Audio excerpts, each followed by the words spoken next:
తెలంగాణలో సంచలనం సృష్టించిన మిర్యాలగూడ ప్రణయ్ పరువు హత్య కేసులో కీలక పరిణామం చోటు చేసుకుంది. ఈ కేసులో జీవిత ఖైదు అనుభవిస్తున్న నిందితుడు శ్రవణ్ కుమార్ కు తెలంగాణ హైకోర్టు షరతులతో కూడిన బెయిల్ మంజూరు చేసింది.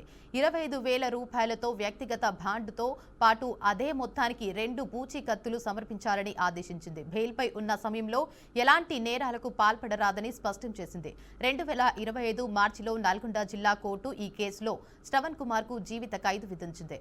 ఇక ఈ తీర్పును సవాలు చేస్తూ శ్రవణ్ హైకోర్టును ఆశ్రయించారు. తన అప్పీల్ విచారణ పూర్తయ్యే వరకు బెయిల్ మంజూరు చేయాలని మధ్యంతర పిటిషన్ దాఖలు చేశారు. వాదనలు విన్న ధర్మాసనం నిందితుడి వయసు, జైలు జీవితాన్ని పరిగణలోకి తీసుకుని బెయిల్ కు అనుమతించింది. 2018 సెప్టెంబర్ 14న మిర్యాలగూడలో పెరుమాళ్ల ప్రణయ్ను ఆయన మామ మారుతీరావు సుపారి గ్యాంగ్తో దారుణంగా హత్య చేయించారు.